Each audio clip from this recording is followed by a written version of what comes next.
Meanwhile, the race for Libya's vast oil wealth is gathering momentum. States who worked together during the NATO airstrikes are now working against each other in the battle to secure lucrative energy contracts. But as RT's Firth reports, it's led to fears that a new regime in Libya could easily slide into corruption.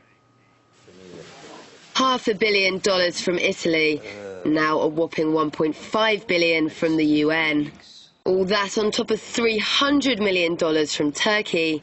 As discussions abound about the future of a post-Gaddafi Libya, it's the money that's been talking the loudest. Governments have a strong interest in opening up new channels for opening up business again, and everybody is racing for this. Italy's foreign minister has denied that there's a race on with France to be the first on the ground to restart business in Libya. But the Italians have made clear their eagerness to maintain the extremely close trade ties they enjoyed under the Gaddafi regime. But as the money begins to flow to help the National Transitional Council as it takes power, a big question mark remains over exactly who those vast funds belong to. In the Gaddafi's state, which is coming to an end, the borderline between the private wealth of the Gaddafi's family and the wealth of the state were not very clear.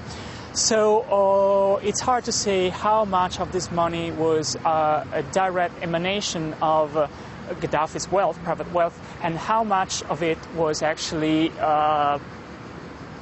could be categorized as Libyan assets. The Gaddafi family were often accused of using Libya's riches as their own personal pocket money.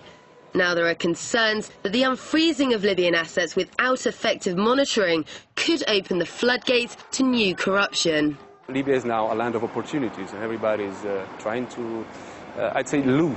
You know, it's a sort of looting. They're trying to exploit this war as best as they can. Everybody. But with lucrative oil, gas and infrastructure projects to follow as the war-torn country rebuilds, everyone, it seems, wants a slice of the action. A war is a moment of opportunities, of making profits.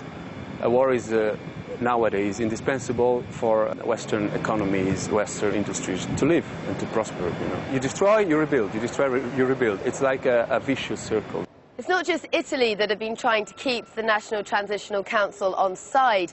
Like it or not, for many Western countries, a post-war Libya will mean big business. Firth, RT, Milan.